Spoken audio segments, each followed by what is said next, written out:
Exercise 9.3 का question number 5th देखते हैं। 5th क्वेश्चन में 4 पार्ट दिया हुआ है एडिशन और सब्ट्रैक्शन का, तो एक एक करके उसको सॉल्व करते हैं। पहले ए को देखते हैं। ए में एडिशन करना है हमको। एडिशन करने के लिए यहाँ पर 3 एक्सप्रेशन दिया हुआ है। पहला एक्सप्रेशन है p इंटू ब्रैकेट में है p माइनस क्यू, दूसरा एक्सप्रेशन है q इंटू ब्रैकेट में है q माइनस आर, और तीसरा एक्सप्रेशन है r इंटू ब्रैकेट में है r माइनस p।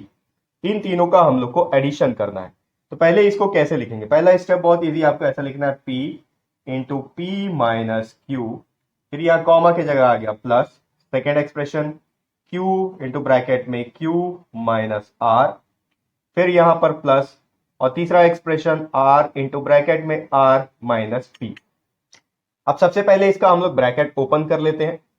तो देखो p का मल्टीप्लीकेशन p से भी होगा, p का मल्टीप्लीकेशन q से भी होगा। तो p इंटू पी हो गया p square minus p into Q हो गया p क्यू, फिर यहां आ गया प्लस q इंटू क्यू हो गया q square, q into r होगा क्यू आर, और साइन किसका लगेगा? प्लस इंटू माइनस, यहां पर आ गया प्लस। अब इसमें देखते हैं, ये तो प्लस इंटू प्लस प्लस हो गया, तो r इंटू आर हो गया आर स्क्वायर। अब ये प्लस इंटू माइनस हो गया माइनस, r इंटू पी हो गया आर पी। अब यहां पर हम लोग को ये देखना है कि क्या कोई टर्म सिमिलर है। ठीक है, जब वेरिएबल सिमिलर होगा तो उनका एडिशन या सब्ट्रैक्शन हो सकता है, और अगर वेरिएबल अलग अलग होगा तो उनका एडिशन या सब्ट्रैक्शन नहीं हो सकता। अब एक डाउट हमेशा स्टूडेंट्स को रहता है, वो मैं आपको क्लियर कर देता हूं। अगर यहां पर P square plus P cube लिखा हुआ है, तो ये दोनों वेरिएबल सेम जरूर है, लेकिन इनका जो पावर है वो अलग अलग है, इसलिए इनका एडिशन नहीं हो सकता। किसका हो सकता है? P square plus P square लिखा हुआ है, तो इनका एडिशन हो सकता है। Q cube into plus Q cube लिखा हुआ है, तो इनका एडिशन हो सकता है। ठीक है, लेकिन अगर इनका पावर अलग अलग है तो इनका एडिशन या सब्ट्रैक्शन नहीं हो सकता। तो यहां पहले देख लेते हैं क्या कोई सिमिलर टर्म या सिमिलर वेरिएबल है। तो देखो p, यहां पी स्क्वायर है, दूसरा कोई भी टर्म पी स्क्वायर वाला नहीं है। पी क्यू है, तो पी क्यू वाला भी दूसरा कोई टर्म नहीं है। क्यू स्क्वायर है, तो क्यू स्क्वायर वाला भी दूसरा कोई टर्म नहीं है। यहां है क्यू आर, तो क्यू आर वाला दूसरा कोई टर्म नहीं है। सिमिलर आर स्क्वायर वाला भी नहीं है, और आर पी वाला भी नहीं है। तो इसका आंसर यही होगा, लेकिन हमको इसको अच्छे से अरेंज करना है। अरेंज कैसे करेंगे? आप अल्फाबेटिकल ऑर्डर में अरेंज कर सकते हो। अल्फाबेटिकल ऑर्डर का मतलब यहां जो जो आपको वेरिएबल दिया हुआ है उनको अरेंज कर दो। देखो p सबसे पहले आता है, और याद रखना जिसका पावर सबसे ज्यादा है उसको आपको पहले लिखना है। p क्यूब होता तो पहले p क्यूब लिखते हैं, p raised to the power 4 होता तो p raised to the power 4 पहले लिखते, r raised to the power 5 होता तो उसको पहले लिख लेते। ठीक है, अगर वैसा नहीं करना है तो आप p वाला टर्म पहले लिख लो, फिर q वाला, फिर r वाला, फिर 2 टर्म वाला, फिर 3 टर्म वाला, ऐसे लिख सकते हैं। ठीक है, इतना भी लिख के छोड़ दोगे तो आंसर गलत नहीं होगा। ठीक है, लेकिन इसको अरेंज कर लो। देखो ये आएगा पी स्क्वायर, उसके बाद ये हो गया। ठीक है, अब लिख लेते हैं प्लस क्यू स्क्वायर, उसके बाद ये वाला लिखेंगे प्लस आर स्क्वायर, उसके बाद हम लिख लेते हैं ये वाला माइनस पी क्यू, साइन के साथ में आपको लिखना है। ठीक है, फिर ये आएगा माइनस क्यू आर, फिर ये लास्ट में माइनस आर पी। ठीक है, ये आंसर हो गया। देखो सेम यही चीज मैं यहां पर लिखा हूं, बस इसको हम लोग अच्छे से अरेंज कर दिए। तो ऐसे ही आपको अरेंज करके लिख देना है, वो आंसर हो जाएगा। तो आप देखते हैं, इसको मैं रब करता हूं, इसका जो सेकंड पार्ट है उसको देखते हैं। 5th क्वेश्चन का जो पार्ट बी दिया हुआ है, यहां पर भी हम लोग को एडिशन ही करना है। ये वाला पहला एक्सप्रेशन है, ये वाला दूसरा एक्सप्रेशन है, इन दोनों को ऐड करना है। तो सबसे पहले इसको लिख लेते हैं। तो यह होगा 2x इंटू ब्रैकेट में z minus x minus y, उसके बाद इसको ऐड करना है तो प्लस का साइन, और ऐड इससे करना है। यहां आ गया 2y इंटू ब्रैकेट में z minus y minus x. ठीक, अब ब्रैकेट पहले ओपन कर लेंगे तो सिंप्लीफाई हो जाएगा, फिर इसको एडिशन या सब्ट्रैक्शन कर सकते हैं। तो देखो इसका जब ब्रैकेट ओपन होगा तो 2x का मल्टीप्लीकेशन z से भी होगा, फिर 2x का मल्टीप्लीकेशन x से भी होगा, फिर 2x का मल्टीप्लीकेशन y से भी होगा। तो 2x इंटू जेड, यह हो जाएगा 2xz। ठीक है, याद रखो कोफिशिएंट का मल्टीप्लीकेशन कोफिशिएंट से होता है, और वेरिएबल का मल्टीप्लीकेशन वेरिएबल से। तो यहां पर इसका कोफिशिएंट कुछ नहीं था, इसका मतलब 1 है, तो 2 1 2 हो गया, यहां आ गया 2, और x वाला कोई टर्म नहीं है तो x भी आ गया, और z वाला यहां कोई टर्म नहीं है तो z भी आ गया। इसके बाद यहां पर माइनस साइन है तो ये हो गया माइनस, फिर से यहां से 2, और यहां कोई भी कोफिशिएंट नहीं है मतलब 1 है, 2 इंटू 1 हो गया 2, यहां एक x है और यहां भी x है, x इंटू एक्स हो गया एक्स स्क्वायर, माइनस यहां भी कोफिशिएंट कुछ नहीं है, इसका मतलब कोफिशिएंट 1 है इसका, तो 2 इंटू 1 हो गया 2, यहां x है तो x और इंटू वाई, ठीक है, प्लस अब इसका कर लेते हैं, सेम जैसे यहां पर ब्रैकेट ओपन हुआ वैसे यहां भी होगा, 2 इंटू वाई इंटू जेड, तो 2yz हो गया, फिर प्लस इंटू माइनस हो गया माइनस, यहां हो गया देखो यहां भी y है यहां भी y है, तो y इंटू वाई स्क्वायर हो गया, 2 इंटू 1 2 हो गया तो 2y स्क्वायर, फिर यहां पर प्लस इंटू माइनस हो गया माइनस, फिर 2y इंटू एक्स, तो ये हो जाएगा 2yx, ठीक है। अब आप a इंटू बी लिख लो या b इंटू ए लिख लो, मतलब एक ही है, ठीक है, इसको अपन लिखेंगे ए बी, इसको लिखेंगे बी ए, इन दोनों का मतलब सेम है, क्योंकि अगर हम 3 इंटू 2 करेंगे तो आंसर 6 आएगा, और अगर 2 इंटू 3 करेंगे तो भी आंसर 6 आता है, ठीक है, ये चीज याद रखे रहना क्योंकि यहां पर काम आने वाला है। अब हम लोग इसको देखते हैं कि कौन कौन सा सिमिलर टर्म है, अगर वो सिमिलर टर्म होगा तो उसका एडिशन या सब्ट्रैक्शन करेंगे। तो पहले देखो यहां पर 2xz है, तो यहां हमको देखना पड़ेगा क्या कोई ऐसा टर्म है जिसमें xz है या फिर zx है, क्योंकि xz लिखो या zx लिखो मतलब एक ही है, तो xz है और xz वाला दूसरा टर्म यहां पर कोई भी नहीं है, ठीक है, तो इसका कुछ नहीं करना, ये ऐसे ही रहेगा। सेकेंड है 2x स्क्वायर, एक्स स्क्वायर वाला कोई टर्म नहीं है। तीसरा है एक्स वाई, तो देखो यहां पर -2xy है और यहां -2yx है, तो सिमिलर चीज है, आप xy लिखो या yx लिखो एक ही मतलब है, तो ये दोनों सिमिलर टर्म हो गए, ठीक है। फिर 2yz वाला कोई टर्म नहीं है और 2y² वाला कोई टर्म नहीं है, तो इन दोनों को पहले मैं एक साथ ले आता हूं, ये हो जाएगा 2xz -2x² -2xy, और इसको यहां ले आएंगे तो ये देखो माइनस साइन के साथ में -2yx, फिर बच गया ये प्लस 2yz -2y², ठीक। अब ये दोनों का हम लोग एडिशन या सब्ट्रैक्शन कर सकते हैं क्योंकि इनका वेरिएबल सेम है, ठीक है, आप इसको एक्स वाई भी लिख सकते हो या इसको वाई एक्स भी लिख सकते हो, तो ये हो जाएगा 2xz -2x²। अब ये देखो ये भी माइनस में ये भी माइनस में, तो माइनस इंटू माइनस प्लस होता है, इसका मतलब इन दोनों का एडिशन होगा। तो एडिशन किसका होता है, एडिशन या सब्ट्रैक्शन सिर्फ कोफिशिएंट का होता है, तो 2 + 2 हो गया 4, और यहाँ एक्स वाई और वाई एक्स है तो आप कुछ भी लिख लो, एक्स वाई लिख लो या वाई एक्स लिख लो, फर्क नहीं पड़ेगा, साइन किसका लगेगा जो बड़ा है। अब इन दोनों का जो कोफिशिएंट है वो सेम है तो आप माइनस ले सकते हो क्योंकि दोनों के पास माइनस है। इसके बाद आ गया +2yz -2y²। अब इसको अपन अरेंज कर लेते हैं, ठीक है, इसमें से कोई भी सिमिलर टर्म नहीं बचा हुआ है, इसको अरेंज करने के लिए पहले x² वाला ले लेंगे, ये है -2x² Y sorry -2x² sir, ठीक है। इसके बाद ये वाला आ जाएगा -2y², उसके बाद ये ले सकते हैं +2xz, फिर ये वाला टर्म -4xy, फिर ये वाला टर्म +2yz, ठीक है। अगर आप यहां तक लाके भी छोड़ देते हो तो आंसर गलत नहीं होगा, लेकिन अगर आप अरेंज कर लेते हो तो वो सामने वाले के लिए जो आपका एग्जाम का पेपर चेक करेगा उसके लिए आसानी रहता है, बहुत अच्छा रहता है, ठीक है। तो मैं इसको रब करता हूं, इसका नेक्स्ट पार्ट देखते हैं। फिफ्थ क्वेश्चन का जो थर्ड पार्ट दिया हुआ है सी, इसमें हम लोग को सब्ट्रैक्शन करना है। सब्ट्रैक्शन किसका करना है, देखो यहां पर दिया हुआ है सब्ट्रैक्ट दिस फ्रॉम दिस, इसका मतलब ये वाला नंबर पहले आएगा, ये वाला एक्सप्रेशन, और उसके बाद ये वाला एक्सप्रेशन आएगा, इसमें से इसको सब्ट्रैक्ट करना है, ठीक है। तो पहले लिख लेते हैं, ये वाला दिया हुआ है 4l, ब्रैकेट में दिया हुआ है 10n -3m + 2l, इसमें से सब्ट्रैक्ट करना है इसको, तो यहां आ गया माइनस, ठीक।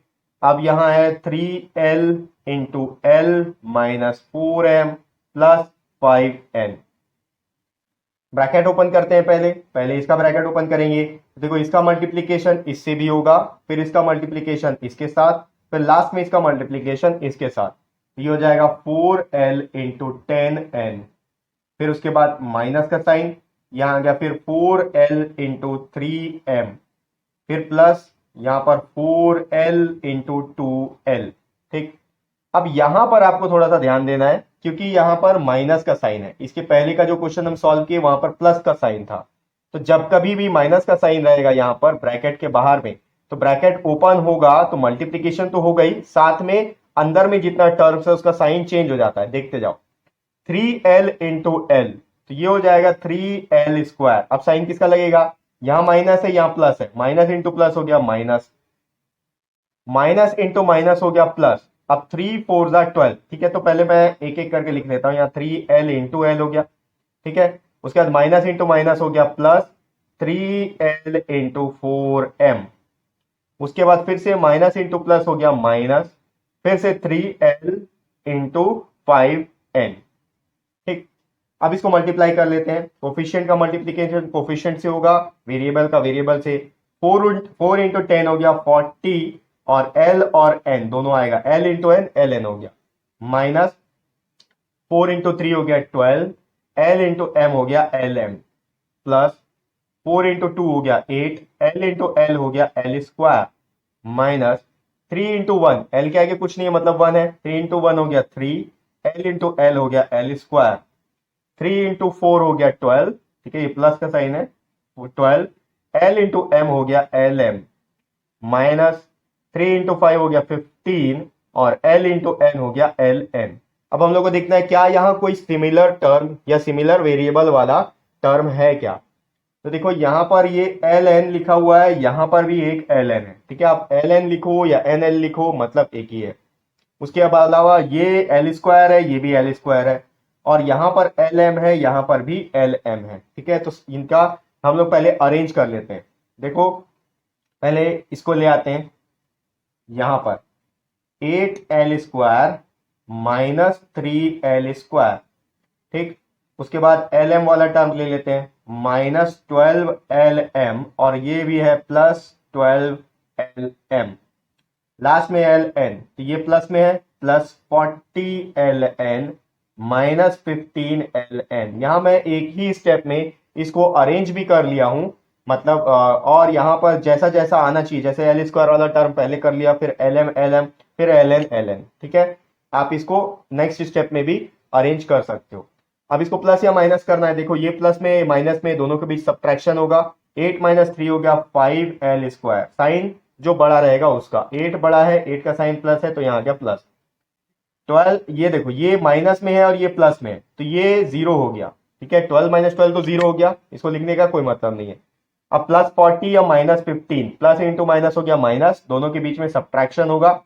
40 माइनस 15 अगर करेंगे, ये हो गया 5 और 3 माइनस 1 हो गया 2, 25, और LN साथ में जो उसका वेरिएबल है, साइन किसका लगेगा जो बड़ा है, 40 बड़ा है, 40 के साइन प्लस है तो यहां आ गया प्लस, ये इसका आंसर हो गया, ठीक है। इसको मैं रब करता हूं, इसका एक और क्वेश्चन बचा हुआ है उसको भी देखते हैं। फिफ्थ क्वेश्चन का डी प्रॉब्लम देखो, यहां पर भी हम लोग को सब्ट्रैक्शन ही करना है। सब्ट्रैक्शन कैसे करना है, जो फ्रॉम के बाद वाला एक्सप्रेशन है वो पहले आ जाएगा, और जो पहले दिया है वो बाद में आएगा। इसका मतलब इसमें से इसको सब्ट्रैक्ट करना है, ठीक है। तो इसको लिख लेते हैं पहले, 4C इंटू ब्रैकेट में है minus A plus B plus C। अब यहां पर देखो पहला जो एक्सप्रेशन दिया है यहां पर दो अलग अलग एक्सप्रेशन है, पहला एक्सप्रेशन ये हो गया, दूसरा एक्सप्रेशन ये हो गया, इसलिए मैं इसको कर्ली ब्रैकेट में लिखूंगा, ठीक है। यहां लिख लिया माइनस और यहां लगा दिया पहले कर्ली ब्रैकेट, क्योंकि इसके अंदर भी ब्रैकेट है, ठीक है। तो यहां पर लिखेंगे पहले 3A, फिर ये वाला bracket A plus B plus C, फिर माइनस 2B, और ये वाला ब्रैकेट आ गया A minus B plus C, ये ब्रैकेट क्लोज, और ये वाला ब्रैकेट को भी मैं यहां से क्लोज कर लेता हूं। अब इसका मतलब क्या है, ये जरूरी क्यों है, देखो ये जो माइनस साइन है, ठीक है, ये सब्ट्रैक्शन का साइन है, क्योंकि इस वाले इस वाले एक्सप्रेशन से इसको हमको सब्ट्रैक्ट करना था, इन दोनों को सब्ट्रैक्ट करना है, ठीक है। इसलिए माइनस साइन इन दोनों के बाहर लगेगा। तो बड़ा वाला ब्रैकेट अगर लग गया है कर्ली ब्रैकेट, तो इसका मतलब हो गया ये माइनस साइन इन सब के लिए, ठीक है। पहले अंदर वाले ब्रैकेट को ओपन करेंगे, उसके बाद में ये वाला बड़ा वाला जो ब्रैकेट दिया है उसको ओपन करेंगे। देखो कैसे होगा, 4C इंटू माइनस ए, तो प्लस इंटू माइनस हो गया माइनस, 4 इंटू 1 हो गया 4, C इंटू ए हो गया CA सॉरी, फिर ये हो गया plus 4C into B, 4CB हो गया, प्लस 4C इंटू सी, तो 4 हो गया, C इंटू सी हो गया C स्क्वायर। अब इसको माइनस रहने देते हैं, कर्ली ब्रैकेट अभी भी रहने देंगे। फिर ठीक है, पहले इसको निकालते हैं ब्रैकेट के बाहर, 3A into A, 3A square, plus 3A into B, 3AB, plus 3A into C, 3AC। अब ये वाला एक्सप्रेशन देखो, यहां पर माइनस साइन है, ठीक है, तो जब ब्रैकेट ओपन होगा तो इन सबका साइन चेंज हो जाएगा, देखते जाओ, माइनस इंटू प्लस हो गया माइनस, 2B इंटू ए, 2BA हो गया पहले तो, माइनस इंटू माइनस हो गया plus, 2B into b, 2B square, minus into plus हो गया माइनस, 2B इंटू सी हो गया 2BC, ये करली ब्रैकेट क्लोज। अब हम लोग को माइनस, इसमें से इसको सब्ट्रैक्ट करना है, यानी कि माइनस करना है, तो जब ये वाला ब्रैकेट, बड़ा वाला ब्रैकेट ओपन होगा तो इसके अंदर जितने भी टर्म्स है इन सबका साइन चेंज हो जाएगा, ठीक है, माइनस इंटू प्लस माइनस, फिर minus into plus minus, minus into plus minus, देखो कैसे होगा। पहले ये वाला एक्सप्रेशन लिखेंगे, -4CA plus 4CB plus 4C square, minus into plus ये हो गया -3A square, minus into plus -3AB, minus into plus -3AC, minus into minus +2BA, minus into plus -2B square, minus into minus +2BC, ठीक है। इसीलिए ये वाला bracket लगाना जरूरी था, ठीक है, क्योंकि ये वाला जो ब्रैकेट है ये पूरे टर्म के लिए, इन दोनों टर्म के लिए, यहां पर दो टर्म है, पहला टर्म ये, दूसरा टर्म ये, ठीक है, तो इसको सॉल्व करने के बाद ये वाला ब्रैकेट ओपन करेंगे तो अंदर सबका साइन चेंज हो जाएगा। अब हम लोग को सिमिलर टर्म को एक साथ करना है, ठीक है, तो देखो यहां पर सबसे पहले -4CA दिया हुआ है, CA या AC वाला कोई टर्म है तो देखते हैं, ये देखो ये AC वाला टर्म है, तो CA लिखो या AC लिखो मतलब एक ही है, यहां आएगा -4CA -3AC, ठीक है, इसको भी यहां पर आप CA के बदले AC लिख सकते हो, ठीक है। फिर देखते हैं 4CB, अब CB लिखो या BC लिखो एक ही है, यहां CB है यहां पर BC है, ठीक है, तो इसको लिखेंगे +4BC लिख लेते हैं, ठीक है, इसको भी, और ये हो जाएगा +2BC, यहां पर BC लिखो या CB लिखो मतलब एक ही है, ठीक है। अब इसके बाद दिया है 4C स्क्वायर, तो C स्क्वायर वाला कोई टर्म नहीं है तो इसको लिख लेते हैं +4C स्क्वायर, उसके बाद -3A स्क्वायर वाला भी कोई टर्म नहीं है तो -3A स्क्वायर, फिर AB वाला टर्म है, ठीक है, -3AB, AB हो या BA हो मतलब एक ही है, ये दोनों टर्म एक साथ, -3AB और +2AB, ठीक है, BA लिखा है आप इसको AB भी लिख सकते हो, लास्ट बच गया -2B स्क्वायर। अब इसको सॉरी, अब इसको एडिशन या सब्ट्रैक्शन कर लेते हैं, माइनस इंटू माइनस ये दोनों का एडिशन होगा क्योंकि माइनस इंटू माइनस प्लस होता है, तो 4 + 3 हो गया 7, और AC इसका जो वेरिएबल है, साइन किसका लगेगा जो बड़ा है, 4 बड़ा है, 4 का साइन माइनस है तो क्या आ गया माइनस। अब यहां पर देखते हैं, प्लस इंटू प्लस तो प्लस होगा, दोनों का एडिशन, 4 + 2 हो गया 6, और साथ में BC, साइन जो बड़ा है उसका 4 बड़ा है, 4 का साइन प्लस है तो यहां आ गया प्लस, यहां पर प्लस इंटू माइनस माइनस यानी कि इनका सब्ट्रैक्शन होगा, तो 4 सॉरी देखो ये दोनों सिमिलर नहीं है, सिर्फ 4C स्क्वायर है, ठीक है ठीक है, ये गलती हो गया था यहां पर ये, तो 4C square as it is रहेगा +4C स्क्वायर। अब ये दोनों सिमिलर है, माइनस इंटू माइनस प्लस होगा, दोनों का एडिशन होगा, सॉरी फिर से गलती हो गया मेरे से, ये दोनों भी सिमिलर नहीं है, सिमिलर टर्म ये दोनों है, ठीक है, तो इसको भी ऐसे ही लिखेंगे -3A स्क्वायर। अब यहां पर करते हैं माइनस इंटू प्लस माइनस, 3 - 2 हो गया 1, और यहां पर AB है तो सिर्फ AB लिख लो, 1 लिखने का जरूरत नहीं है, जो बड़ा है उसका साइन लेंगे, 3 बड़ा है 3 का साइन माइनस, और लास्ट में आ गया -2B स्क्वायर। अब ये आंसर तो आ गया है हम लोग का, पर इसको थोड़ा सा अरेंज करना पड़ेगा, अरेंज कर लेते हैं, पहले ये लेंगे 3A square -3A square, sign के साथ आपको लेना है, फिर -2B स्क्वायर, फिर +4C स्क्वायर। अब अगर AB वाला टर्म है तो पहले AB ले लेते हैं -AB, उसके बाद BC वाला टर्म ये है +6BC, उसके बाद CA या AC वाला टर्म -7AC, इसे AC लिखो या CA लिखो एक ही मतलब, तो ये इसका आंसर हो गया, ठीक है। तो ये हो गया एक्सरसाइज 9.3 का फिफ्थ क्वेश्चन, और ये इस एक्सरसाइज का लास्ट क्वेश्चन भी है। इसी के साथ ये एक्सरसाइज कंप्लीट हो चुका है। नेक्स्ट वीडियो से आगे का पोर्शन देखेंगे।